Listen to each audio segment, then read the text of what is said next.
Agora juntos eram eles três contra algo de outro mundo. Algo que seu Sebastião conhecia há muitos anos, mas não fazia noção de como por fim enfrentar aquela criatura. Seu João ouviu atentamente todas as informações e fatos sobre o bicho e toda aquela situação. Eles nem tinham noção por onde começar, mas sabiam que aquilo deveria acabar. Seu José pediu desculpas ao comerciante e reconheceu que se tivesse dado ouvidos a ele antes, talvez teria salvado a vida do Raul, andarilho inocente que tanto tentou ajudar. Seu Sebastião também pediu desculpas, mas estava claro que ele também era vítima e refém daquele espírito do mal. Ficou acertado que seu João iria procurar por alguma solução, vendo livros antigos, falando com pessoas mais velhas, até mesmo uns contadores de histórias da região. Até porque você convencer pessoas a ajudar nessa situação não é tarefa fácil. Ninguém leva a sério esse tipo de coisa, até que seja você que passe por isso. As coisas sobrenaturais são reais. O grande defeito das pessoas é não levarem a sério, e geralmente não se coíbe algo que a maioria nem sequer acredita. Você já deve ter ouvido várias histórias sobre esse tipo de evento, e são raras as pessoas que levam a sério, muitas vezes são taxadas de loucas. Seu José e seu Sebastião voltaram para a chácara, e aquele momento tinha outro aliado, mas zero respostas. Era até difícil para todos assimilar aquela situação. Era difícil também esconder tudo aquilo da dona Leila, porque era nítido o medo nos olhares deles. O patrão temia por sua vida e da sua esposa, começou a colocar grade na casa, inevitavelmente mudou o comportamento no dia a dia e estava cada vez mais difícil manter segredo. Seu Sebastião também temia muito o bicho, não podia perceber todos ali, menos dona Leila, sabiam da história. Os dias seguintes foram de muito medo, os passeios da criatura em volta da casa estavam mais frequentes e quase toda manhã aparecia marcas nas portas e janelas, como se ela estivesse prestes a invadir e dar fim naquele casal. Como tinha dito seu Sebastião, os olhos do bicho não estavam totalmente vermelhos igual brasa, que seria um sinal claro de que ele iria atacar. Porém, o comportamento do bicho estava cada vez mais agressivo. Numa noite em claro, como estavam todas aquelas noites após a descoberta do seu José, o bicho começou a forçar a entrada da casa, que naquele momento já estava reforçada. Seu José começou a ouvir e desceu devagar com uma espingarda que tinha na chácara. Talvez não tivesse efeito nenhum, mas a única arma que tinha.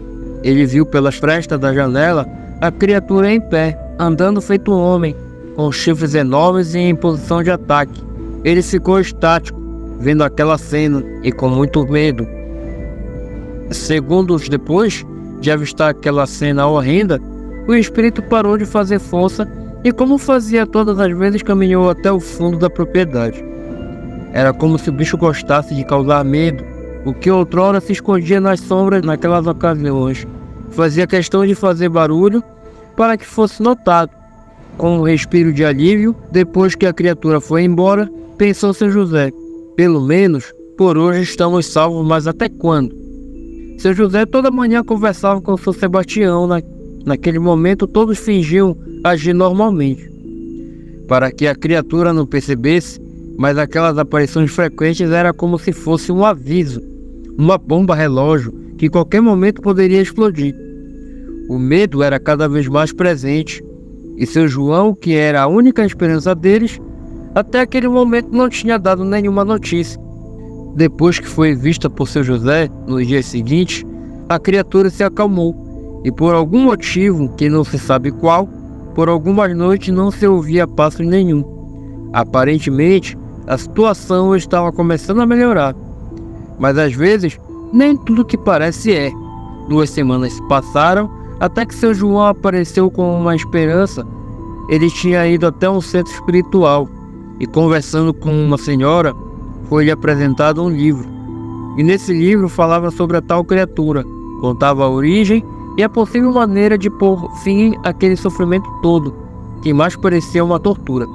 No livro antigo falava que era uma maldição que assolava uma família rica há séculos, que anos atrás tinha sido aprisionada e levada para uma dimensão na qual nunca deveria ter saído.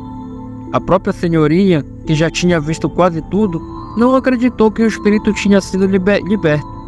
e por se tratar de uma maldição, combater aquilo era muito difícil. Ela auxiliou e acabou mostrando o livro. Não botou muito fé que seria uma história verídica. Ele leu também que a única maneira de parar o bicho era numa noite de lua cheia e de alguma maneira deveria fazer aquela coisa se olhar no próprio reflexo, que era aprisioná-la, deveria usar um espelho. Para que nunca mais saísse dali, teria que destruir inclusive a moldura. Armar isso não seria fácil, mas ele não tinha outra escolha, e se agarraram no que até ali seria a melhor e única oportunidade de lidar com isso. Demoraria 5 dias até que fosse possível tentar pôr um ponto final nesse sofrimento. Seria ali uma oportunidade de ouro que eles não poderiam perder. Na noite que seria a lua cheia, eles armaram tudo, compraram um lençol bem grande que conseguisse tapar o espelho grande e antigo que tinha na casa. Colocaram no alpendre e lá estavam eles esperando o bicho passar e estava tudo pronto. A ideia para atrair aquele ser até que eles pudessem pôr em prática todo o planejado. Dona Leila, que até aquele momento era a única desavisada, segundo o plano, ficaria o tempo todo dentro da casa, e ela agiu como de costume, o que seria um fim dela. Dona Leila foi trancar a porta da cozinha e quando todos estavam alerta na aparição do bode, ouviram o grito. Imediatamente correram para ajudar, mas infelizmente era tarde demais. Sem esforço nenhum, a criatura tocou Dona Leila e já ela mal conseguia falar. E nos seus suspiros finais, com os olhos arregalados, nitidamente em pânico, ela desfaleceu. Eles pensaram em tudo, menos no óbvio que era proteger a única pessoa que não sabia do plano. O desespero tomou conta dos 3 senhores. Ali já era claro que a criatura sabia de tudo e que havia enganado eles, e que aquele ataque nada mais nada menos seria a forma do bicho mostrar a brincar com todo o plano deles. Naquela noite sombria, eles ainda tentaram socorrer Dona Leila. Infelizmente, todos os esforços foram em vão. E pior, eles deviam satisfação às autoridades. Com Raul, o andarilho não teve socorro e não tiveram que justificar nada. Com Dona Leila foi completamente diferente. O sentimento de impotência tomou conta do local, e o que já seria ruim ainda iria piorar. Eles tiveram que lidar com a perda e ainda teriam que explicar o inexplicável, pelo menos para as autoridades. Tudo aquilo não passava de uma loucura coletiva.